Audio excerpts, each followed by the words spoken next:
email address. I found it, I emailed her, and to my surprise, she responded. And for some reason, my email kept kicking back, so she sent me a letter in the mail, and it was basically a printout of the email. So that's where it started. So we started going back and forth with emails, and I disagree with one thing. We're not one of two failing communities. We are probably the only failing community. The other community makes a lot of money, but they make money under the table. I'm not going to mention their name. They do business under the table. They're all millionaires, but it's not on the books. So Dr. Samuel, you can report that to the IRS. I'll give you the permission. Why? Because I want to put pressure on us to try, within a short period of time, to go to the top of that list. She's gonna talk about triple package, but let me tell you what we're lacking. We have the ingredients, but what we're missing is failure. We're not failing enough. So when you're not failing enough, you're not trying enough. One of our successful youth, probably mentioned that earlier. You gotta take chances. We're not taking enough chances. So we're afraid to fail, and that's the problem. We need to fail more so we can become successful. So continuing on the story, Sadiq took the initiative, the go-getter he is, and reached out to Professor Chua. And that's the story, that how she is here today. We actually asked her, we told her that we love your book, we want to use your book as a tool to reach our community. And she was very, very supportive of what we're trying to do. In fact, she was so supportive, she donated 40 books to SAPAA.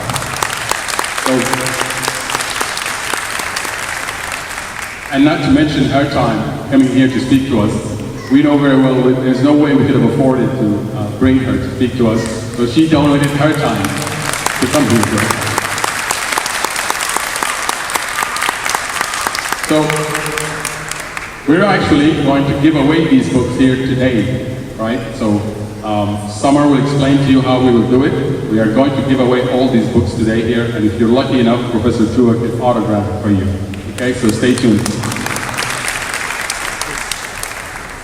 So without further ado, Professor Chua, we are honored to have you with us today. Please come and speak to us, and we will, afterwards, we'll have an opportunity to engage with you. Thank you all for coming this afternoon. It is a tremendous pleasure and honor for me to be speaking to you today. So I was saying that things have happened to me after publishing the Tiger Mom book that I could never have imagined in a million years. On the not so good front, the very day that my book was published, this is the Tiger Mom book, 2 days earlier, the Wall Street Journal had just published an excerpt under the headline, "Why Chinese Mothers Are Superior," which I didn't write and don't believe, but I was suddenly receiving 300 angry emails every hour and feeling completely shell-shocked. So that was 2 days earlier. The day my book came out, I was invited onto the Today Show. I'll never forget, I was in the waiting room, and I remember there was a young woman there. I had no idea who she was, but I was nervous and she was nervous, and we totally bonded. Anyway, it was Snooki. You know Snooki? That's who it was. But whereas Snooki, the first question she got asked was about her hot new Snooki slippers line. The first question that I got, remember this is 6 in the morning in front of 2 million people. I've never been on TV before. The first question I get from the host, Meredith Vieira, is, "So, yes or no, are you a monster?" I know, so on the more positive side, I have had wonderful, eye-opening experiences, like being here this afternoon, and I've had some more unusual opportunities too. For example, I have had 2 live tigers in my house as part of a photo shoot for Time magazine. So I was told beforehand that these tigers were going to be baby tigers. They were like, they're just going to be like little kitty cats. And they called me and they're like, "Everybody in America hates you. You know, they think you're so mean. So we're going to help your image.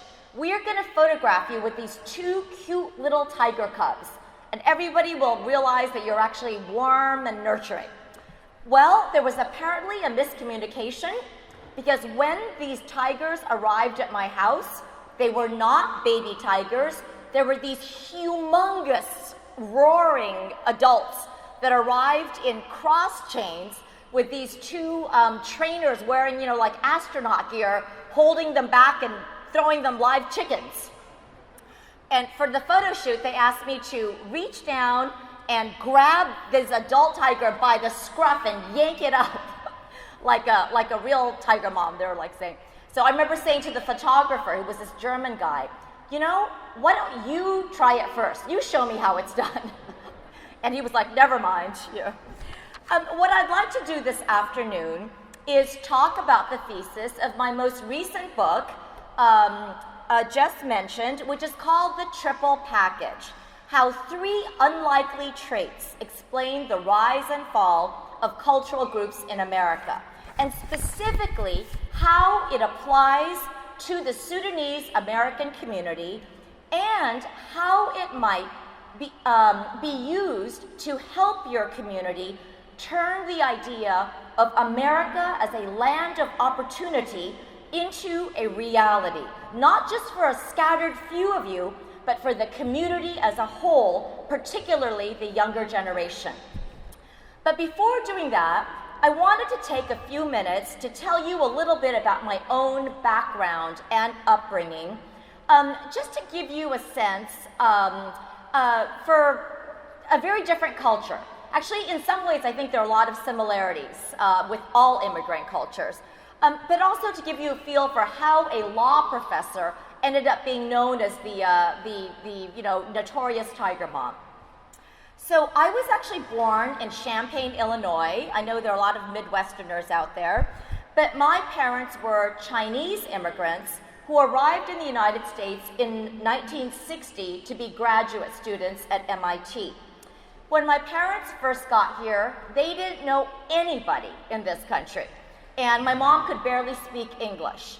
And like Sadiq, my parents were so poor when they first got here, they couldn't afford to pay for heat in Boston. And it gets really cold in Boston. And they wore blankets around to keep themselves warm. Growing up in the Midwest and then later California, my 3 younger sisters and I always felt different from everybody else. We always felt like outsiders. Now there's so many Asians in America, but back then when I was born, there were very few. I was the only Asian kid in my grade school, and we just stuck out. We were the ones with the funny clothes, the funny accents, funny haircuts. To save money, my mother always cut our hair herself. I remember she always gave us extra short bangs, I don't know why. But unlike all the other American families, we just had more rules in our household than everybody else. We had to be extremely respectful to our parents, to all adults actually. After school, when all of our friends would get to go hang out and go to the mall and just have fun, my sisters and I, we had to come straight home. We had to do chores. I like the previous speaker. We always had to take out the garbage. I make my children take out the garbage. And we had to do homework and drill extra math, practice piano. Interestingly, in my household, we were required to speak only Chinese at home. And this was a little different. There were a lot of other Chinese immigrants who were worried about their children assimilating, and they encouraged them to speak English, but my parents wanted us to retain a sense of cultural pride. So we only could speak Chinese at home, and we had to practice writing Chinese characters.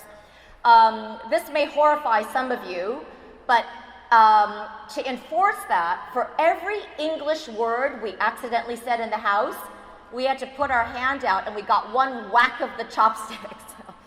Strict parents. And of course, very high academic expectations.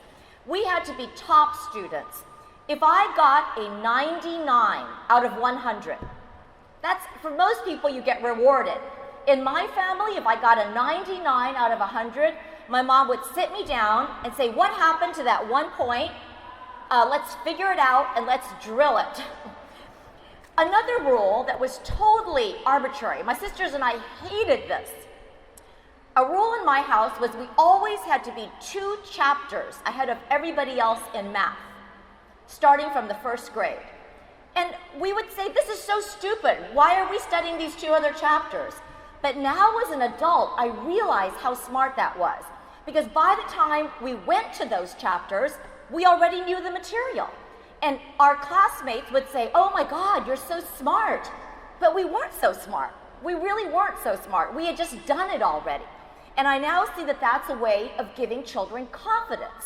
Now, one more thing, socially, I think some of you will relate. My parents were really strict. No boyfriends allowed for girls. We were 4 daughters. And I complained. I got in trouble for saying that we weren't allowed sleepovers. But you have to understand the immigrant mentality. I remember saying, Mom, can I go to this slumber party? And my mom wasn't trying to be mean. She just didn't know anybody. And she said, but Amy, I don't understand. We have a bed here for you in the house. Well, why do you need to go to someone else's house to sleep? So when I tell my American friends these stories, they always say, oh my God, you poor thing, you must have been miserable. Completely the opposite. I am so grateful to my parents now. I am so grateful.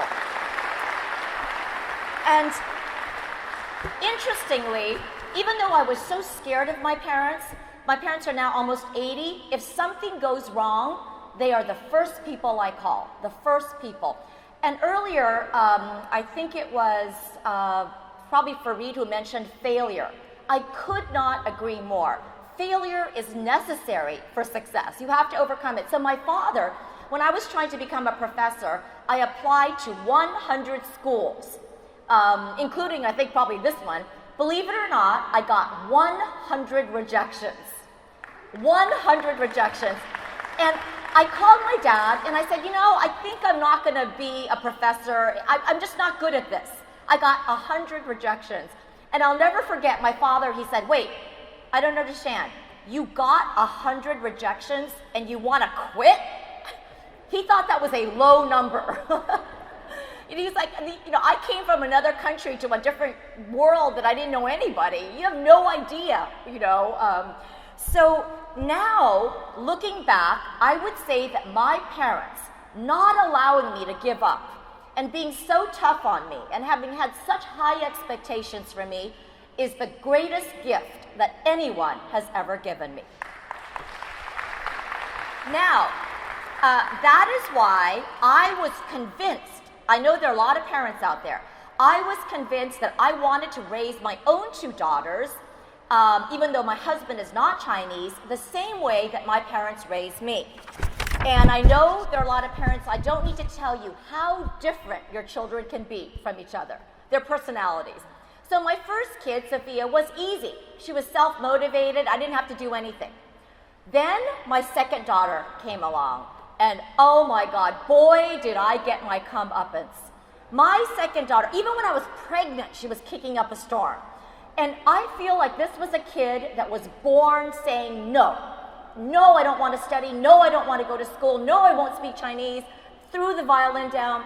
And because I think we actually have very similar personalities, we locked horns from the very beginning.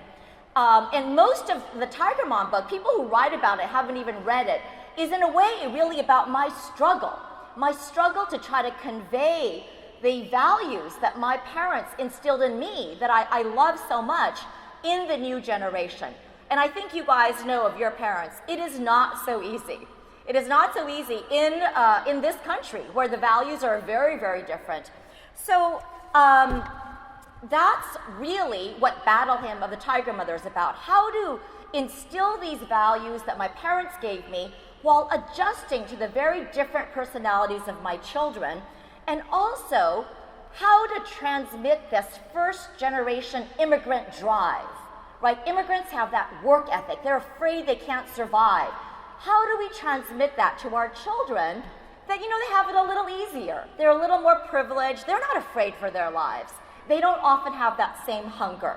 And this is the perfect transition to the book I want to talk about, The Triple Package, which is about 3 qualities accessible to anyone, absolutely anyone, that generate disproportionate success in America today. Those 3 qualities might be a little surprising to you. They are, first of all, what we call a superiority complex. That is a deep-seated belief in your own exceptionality, that you're special, that you're destined for great things. The second is what may surprise you. It's almost like the opposite of that.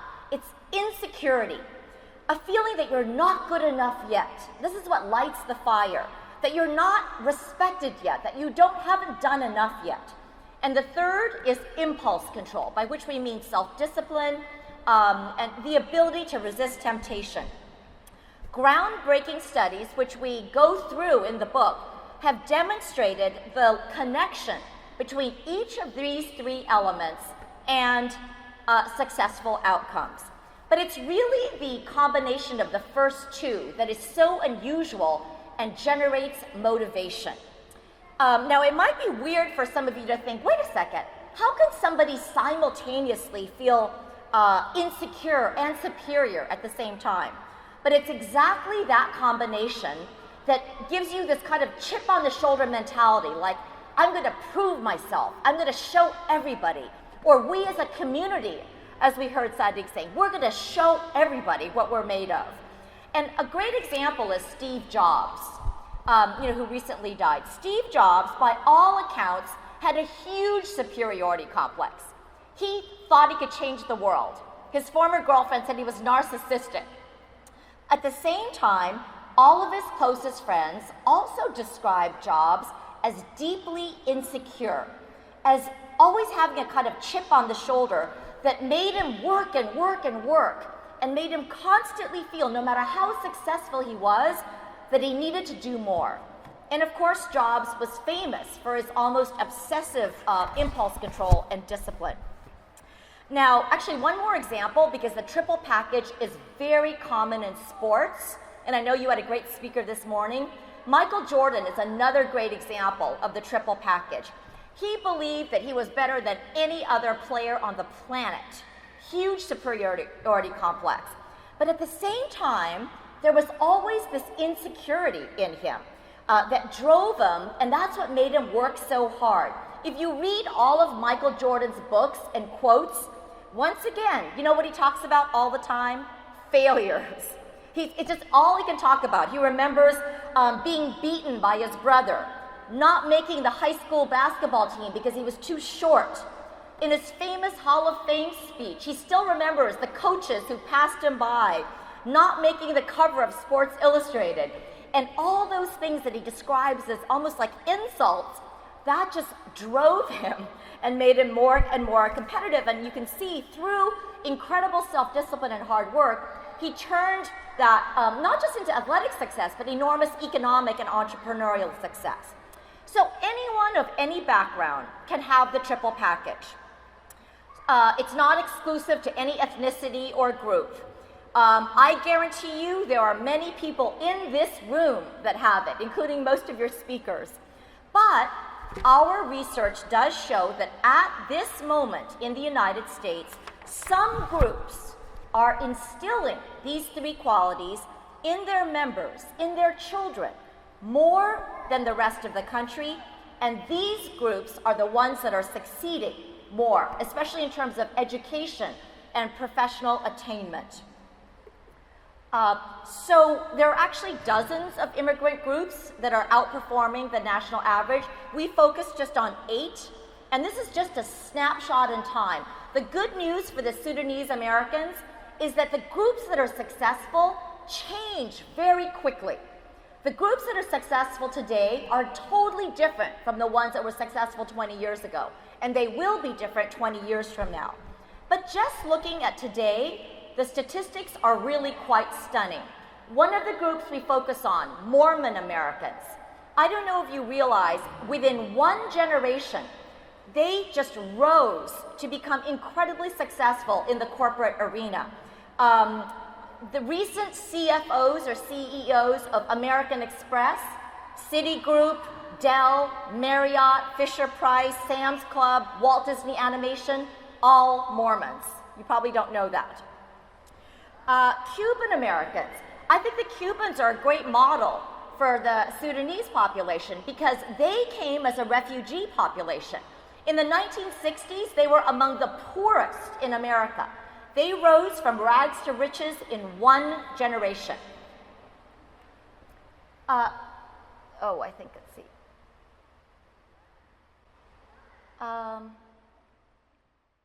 Okay, so let me give you some more statistics. Jews, of course, are very successful.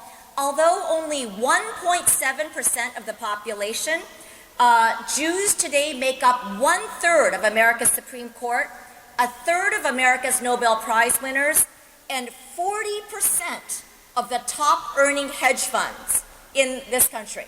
Remember, they're only less than 2% of the population, and yet they comprise 40% of the top earning hedge fund owners. Asian Americans. Asian Americans are only about 5% of the US population, but they make up nearly 20% of the undergrads at Harvard, Stanford, and Princeton. I was going to show the Nigeria, let's see. Another example that you might be familiar with, Nigerian Americans. Nigerian Americans are less than 1% of America's black population, and yet last year they made up 1/4 of Harvard Business School's black students. If you look at the school where I teach, Yale Law School, we have a Black Students Association. In last year's class, there were 18 black students. 16 of them, 16 out of 18, had at least one parent who was an immigrant. So they were immigrants not just from Nigeria, but from Liberia, Ethiopia, Haiti, Jamaica, Ghana. Extremely successful. You may have also seen in the papers these students that get into all 8 Ivies, all 8 Ivy Leagues. There are very, very few of them, and in the last 2 years, they have always been the children of immigrants, and not just that, you should be very proud, the children of immigrants from Africa. This last year, it was I think it was a guy from Nigerian immigrants and a young woman, Somalian parents, and last year it was a Ghanaian young man. So the question is why? Oh yeah, great. This is perfect. This is perfect. Sorry about that. No, no problem. That's perfect. So the question is why? Why do some groups do better than others? And there are only a couple of possible explanations that people offer. One set of explanations comes from the right, and these are people who try to say that it's all about IQ and biology. And in the triple package, we review all the evidence and we reject that explanation. The studies don't hold up, but what we show is that there are many Black and Hispanic subgroups in America that are far outperforming the national average, and in fact, far outperforming white and Asian subgroups. So that proves that success has nothing to do with skin color or racial differences. We also show that groups never stay successful forever. I think you'll find this interesting. Asian Americans have SAT scores 140 points above the national average. Very strong. But I think this is even more interesting.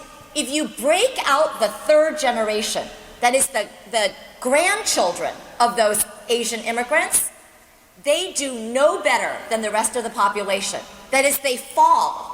By the 3rd generation, they fall. So that also shows, I'm sure a lot of you will hear people saying, oh, those Asians are so smart. No, they're not different. They're not extra smart. It's very much an immigrant phenomenon and much more about the culture and the attitudes and the work ethic that is created inside the family. And this is something anybody can embrace. A second possible explanation, and this is important based on what Fareed said, some people say, well, let me tell you why some groups are more successful. It's all about immigrant selection and parental wealth. Basically, the groups that are successful are the ones that came over with more education and money. And of course, that is definitely important. It helps explain why, for example, Indian Americans have such high median household incomes. Because if you come over with a PhD and you go straight to Silicon Valley, of course your whole group is going to have a very high median income. And this also explains, so I think Fareed and Al-Sadiq were being tough because they want to motivate you. I did not call you guys a failing community. I explained that a lot of that is because if you're start off as a refugee community, that includes a significant portion of people who lost their homes, who lost everything, lost their families, and they come here. And of course that will drag the overall median household income down. And that's why I think the Cuban, the hope is that because of conventions like this, your population will follow the Cuban trajectory. Like this community, that population came to the United States with no money, $5 in their pockets. Everything was confiscated. And in one generation, they rose to be very overrepresented in the Ivies. Both, it's interesting, they're a tiny portion of the Hispanic population, but both Mario Rubio and Ted Cruz, who are running for president, are Cuban Americans. And most interestingly, a lot of studies, and I think this should give you hope, this is the most surprising fact. It turns out that how rich and educated your parents are doesn't explain as much as you might think. Studies from Los Angeles, New York, Toronto, and London all show that the children of many poor and poorly educated, sometimes illiterate, immigrants from Asia and Africa, these kids, these are kids of factory workers, restaurant workers, taxi cab drivers. These children of poor immigrants are far outperforming much richer white kids. So it's all about the mindset created in the family. Now, so if it's not all about class, if it's not genetics, what does explain it? And what we did is we looked at all of the most successful groups in America to try to figure out what they're doing differently, and we found an incredibly striking pattern. We found that for all their differences, Mormons, Jews, Nigerians, Iranian Americans, Chinese Americans, they all share 3 cultural commonalities. And I agree with your organizers that your population also should have these 3 elements. And these 3, which we call the triple package, are first of all, a group superiority complex. That is, all of America's most successful groups believe that they're exceptional or chosen or special, superior in some way. Sometimes this is rooted in religion. You know, the Mormons, Jews have a very strong, we are the chosen people narrative. Sometimes it's ethnic exceptionality. Persian Americans and Cuban Americans, they feel that they are ethnically different from, other Hispanics. But if you only have the superiority complex, that is not enough. I agree with Sadiq. If you just feel superior, then you're like complacent. I'm superior. You have to mix that with a big dose of insecurity. And we found that in all of America's most successful groups, the people in those groups tend to feel insecure, kind of like we need to prove ourselves. We don't have enough respect from other people. And this is, again, what lights the fire. And one of the reasons that these groups have this insecurity is because they are all outsiders in one way or the other. And I think this is an immigrant population. I don't need to tell you about what it feels like to be a little bit of an outsider. Finally, we found that all of the successful groups in America raise their children differently. They start imposing practices of self-discipline at a much earlier age. So Mormons, they make their kids, each 3 and 4, Sunday school for a lot of hours, 3 hours. Teenagers often get up at 6 in the morning to do Bible studies. there's one interesting study of Taiwanese Americans. These are Chinese Americans.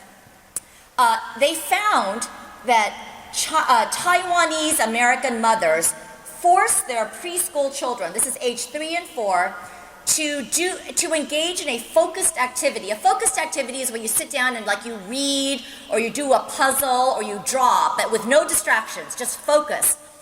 Taiwanese Americans make their preschoolers do an average of 1 hour per day, by contrast to 6 minutes per day for the national average.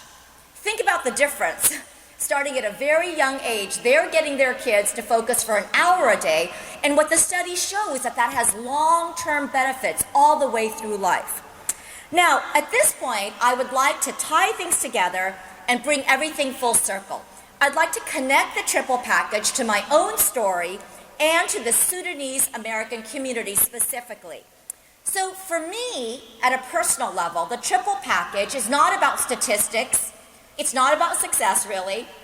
It's about how to turn being an outsider, how to turn being a marginalized minority, a failing, somebody that people look down on, how to turn that, reverse that, and turn it into a source of strength. And I want to share with you one story. When I was in 4th grade, I was the only Asian kid in my school, really bad public high school. And there was this boy, Jeremy, who just wouldn't stop making fun of me. He was like a bully. And I have to tell you, I was a really fat kid with glasses, braces, greasy hair, funny accent. And this kid, every day I would get into school, he would run around making slanty eyes, Chinese, kicking me. And I finally told my mom about this guy, and I will never forget my mom's reaction.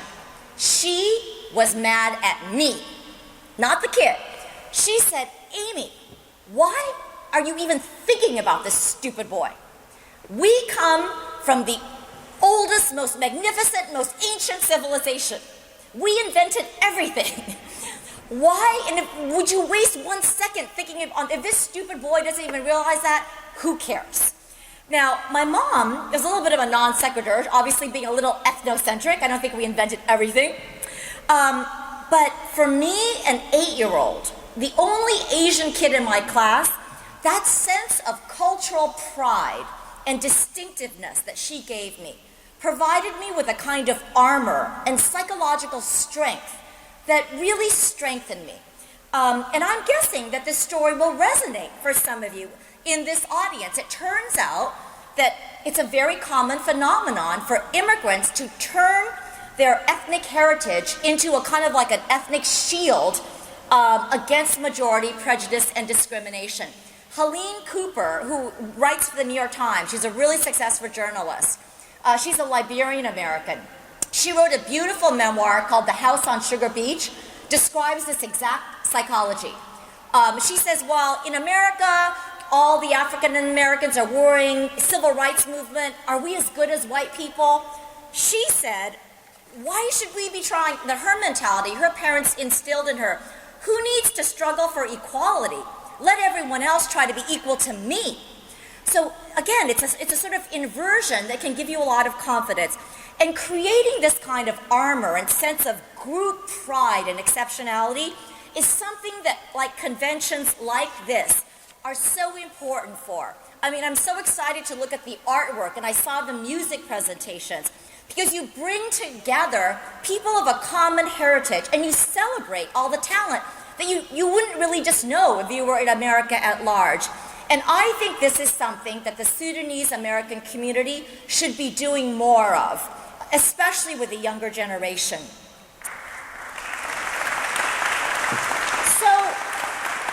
So until Al-Sadiq contacted me, I didn't know anything about your community. And so I started doing some research to prepare. And I couldn't believe what I learned. I had no idea, I don't know if you can read that, I had no idea that Sudanese Americans descend from these incredible ancient civilizations and great kingdoms dating back to 5000 BC, when Europe was still in the Stone Ages. They had nothing. That should be a source of tremendous pride. Point two, I had no idea, I just told my daughters, I had no idea that the kings of Nubia conquered Egypt, right? Ruled Egypt for 100 years. I mean, you read about Egypt, that is a stunning achievement that your children should know about. I had no idea that your ancestral kings built great monuments and cities and temples that still stand today. And by the way, do you know what that means? If you have temples that are still lasting today, 5,000 years later, that means that your people had great engineers, mathematicians, and architects. That's what it means. I mean, you can't build things that last 5,000 years if you don't have great engineers. I had no idea that the Kush people had one of the oldest writing systems in human history. And all of this should be an enormous source of pride, but my last line says, guess who writes the history books? The colonizers write the history books. You will find none of those facts in U.S. history books. In U.S. history books, your kids will learn about George Washington and Thomas Jefferson, America's founding fathers, who actually are great people, but they're all white guys who had slaves. So the burden has to fall on parents and the community to teach your children about their great heritage, to instill in them this sense of exceptionality and pride, superiority, if you will. And the reason it's so important is because you're not starting with a blank slate. For most of its history, America has done pretty much everything a country could do to impose a narrative of inferiority on its non-white minorities. So you need to counteract that with your own narratives. Like it or not, the reality is that young Sudanese Americans, along with young Nigerian Americans, all African Americans, are bombarded daily with TV and social media images of our inner cities, of terrible problems of discrimination and police brutality, like Eric Gardner. And these are problems we desperately need to address as a nation. That's what we try to do at the Yale Law School. But my point is that for young Black Americans, those images don't fill them with a sense of racial and cultural pride. And that is a shame, because your community has so much to be proud of.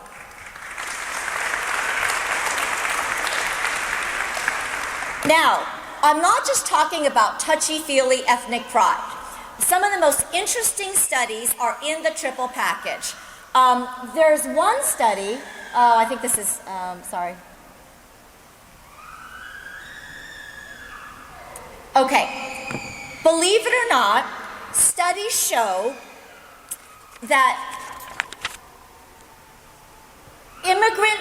the more immigrant children identify with their ethnic heritage, the better they perform at school. That's actually been demonstrated. This was a study of Ghanaian children. Those in the Ghanaian American population, young people that had a stronger sense of their own cultural pride, were better students. Second point, there's a growing body of studies called stereotype threat and stereotype boost that you should be very interested in. Basically, it's really fascinating. It turns out that if you belong to a group that you think is better at something, you're actually going to perform better at that thing. So if you're from a group that you think is better at sports, it will psychologically make you better at sports. If you are from a group that you think is better at math, it will make you better at math. And that's why I wanted to, and vice versa. If you are reminded of a negative stereotype about your group, you're going to perform worse at that task. That's why I wanted to mention that the Sudanese people come from this huge tradition of literacy, and by the way, entrepreneurialism, some of the best traders in history, and also math, architecture, and engineering. Because those are things that you should be teaching your children. Like, you descend from a people that had some of the best writers and engineers in human history. Sociologists call that changing the frame that they operate with. Finally, I do want to say that, You don't have to be an immigrant from an ancient civilization to have this sense of ethnic exceptionality. It is harder for some groups more than others to have a sense of superiority in this country because of centuries of slavery, discrimination, mass incarceration. I want to stress that we do not have a level playing field in this country. We desperately need to fix our institutions. But to say that doesn't mean that there is nothing any individual mother or teacher or community can do. I think that would be such a depressing message, that all you could do is wait for discrimination to end, because good luck. So it's not easy, but it's possible to create triple package subcultures anywhere. Families and entire communities can create narratives of group pride that reject the dominant narratives of their society. One of my Yale Law students, who was my main research assistant, was an African-American woman. She was not an immigrant. Her family is from Virginia, incredibly smart. But she said, look, I did grow up with a superiority complex, a group one, despite the dominant narratives. And we quote her in our book. She said, I was raised to think that just by the fact of being a black woman in America, I would always have to do twice as much for half the credit. My parents expected a lot of me, and when things were unfair, I was reminded of the struggles and sacrifices of our ancestors. Simply put, your great-great-grandparents were slaves. What obstacle could there be that you cannot overcome? You can achieve anything if they overcame what they overcame. Okay, so I'm about to wind up here. That's all about the superiority complex. Let me quickly touch on the two other elements of the triple package for the Sudanese community. Insecurity. Another key takeaway for parents of the triple package is what message you should be conveying. This is the importance of high expectations for your children. Note that embedded in the idea of high expectations is both a sense of exceptionality and insecurity. The message you should be conveying to your child should not be, you are perfect as you are, right? Because if you tell your kids you are perfect just as you are, that can breed complacency. You don't have to do anything. The message that I think you should be conveying is basically the message that my parents instilled in me, which is, you are better than you think you are. I believe in you more than you believe in yourself. You can be great, not just good. You can achieve anything, and you should strive higher because you have so much more potential than you think. But to realize that potential, you need to work harder and not give up. So that's where that element, if you're wondering, what does insecurity come in? And finally, the third element of the triple package, impulse control. I'm sure many of you have heard of the famous marshmallow test. Well, let me tell you about it. The Stanford marshmallow tests. These were tests in the 1970s. Really famous. They basically took a bunch of kids, 5 years old, and they gave them this choice. I will give you one marshmallow now, or you can wait 15 minutes and you will get 2 marshmallows. Okay, marshmallows are treats, like candies. So do you want 1 marshmallow now, or can you wait 15 minutes and get 2? Well, most of the kids wanted 1 marshmallow now, but a few of them waited for the 2 marshmallows. And it turns out they tracked those same kids 30 years later. Those students who could wait, who waited for the second marshmallow, were wildly more successful in every way. Education, income, but believe it or not, happier marriages, better health, everything. And that study shows the importance of teaching your kids how to have defer gratification, not just to satisfy themselves instantly. Defer gratification, resist temptation, also called grit. And that's the studies we cite in the triple package show that the good news is you can develop this in your kids. It's like stamina. You know, like if you keep training and running, you'll have more stamina. If you teach your kids to be more and more disciplined and to resist temptation, they develop more of it.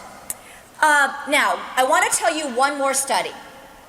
This was just last year. We call it the reverse marshmallow test. This came out of the University of Rochester. So researchers now did the same exact experiment, but this time with a twist. First, they took half the kids and they lied to them. They just lied. They first said, okay, if you do X, Y, and Z, we're going to give you all these art supplies. And then the kids did all those things, and then they didn't deliver the art supplies. They just lied. And then they did the marshmallow test. They said, do you want one marshmallow now or wait 15 minutes for two? All of the kids who had been lied to grabbed the first marshmallow. Of course, right? And the point of that is that if you don't trust your institutions, if you don't believe that your hard work is ever going to be rewarded, if you don't believe that if you wait and defer gratification that you will do better, you're going to grab that first marshmallow. That has nothing to do with lack of impulse control. It's just rationality. And that's the hardest challenge we face in some of our poorest communities, because things are not completely fair. The question is, how can we motivate and inspire kids whose families have been betrayed year after year by this country's educational and economic systems?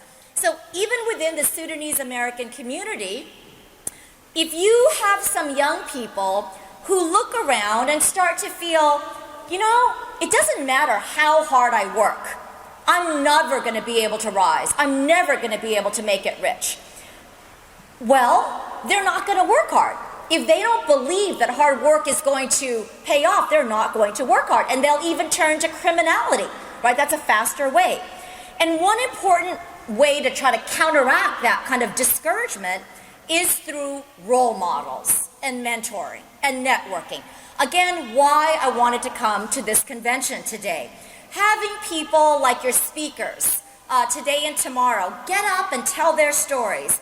For a young person feeling discouraged, it can make all the difference to see real life examples of people who share your background, people who look like you, who started off like you, and who have succeeded through hard work, discipline, not making excuses, not being a victim, and determination.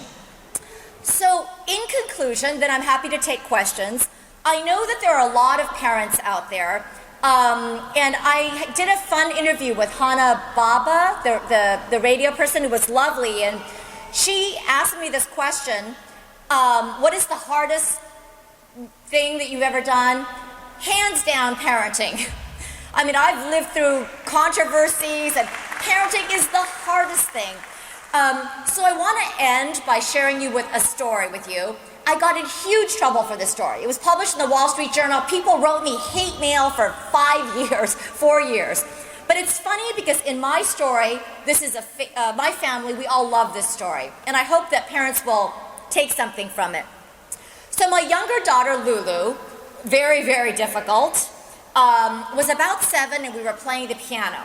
And we were working on a piece called The Little White Donkey that is really cute but really hard for young children because the two hands have to do completely different things, different rhythms.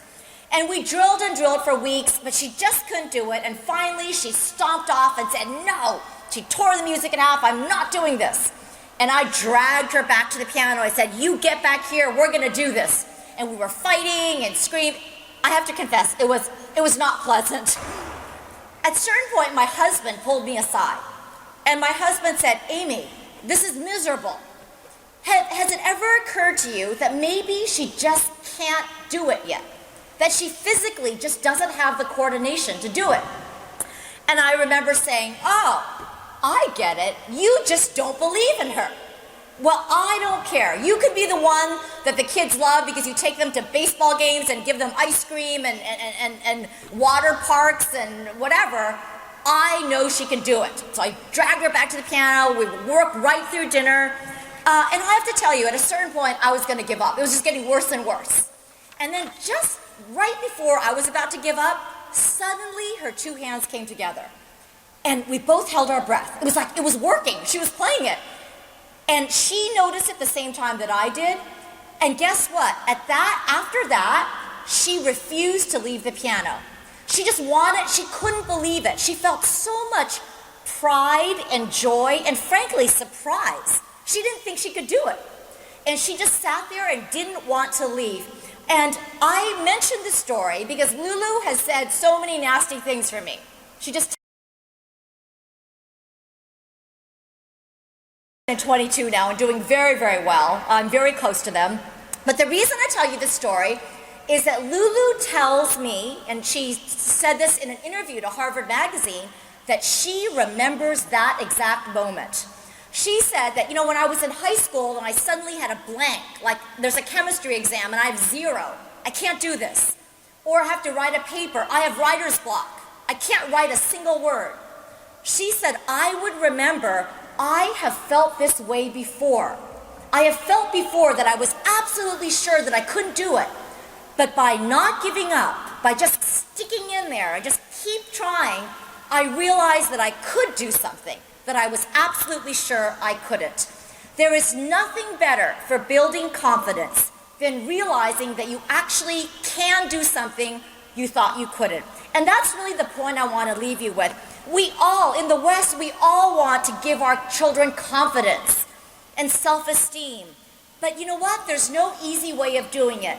You can tell your child, you're amazing, you're perfect, you're wonderful, you're number one, all you want, but unfortunately, that doesn't give your child real inner strength, real confidence, real resilience. At some point, they're going to go out into the real world, and it's a tough world out there. It's hard to get jobs. It's hard to, junior high is even tough. So I believe that true self-esteem, true inner strength, like everything else, has to be earned the old-fashioned way, by working, by failing, by overcoming a challenge, by mastering something. There are no shortcuts in life. Okay, so my time is up. Looking around at this vibrant group, talking with a few of you before and seeing what's still to come on the agenda, if there's one thing that I am confident of, it is that Sudanese Americans are definitely a triple package community capable of rising rapidly and astonishing everyone. I am deeply honored to have been included today. I have high hopes for your next generation, and I wish you all the best of luck. Thank you.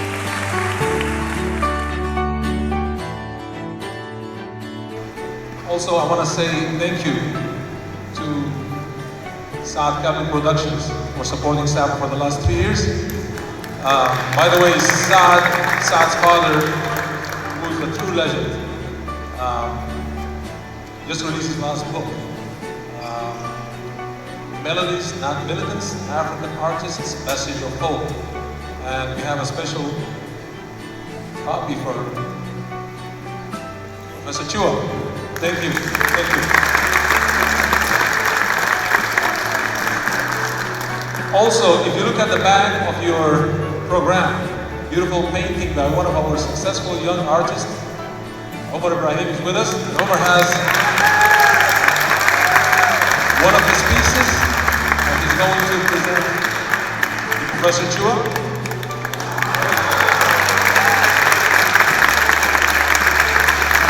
It's not her, it's not him.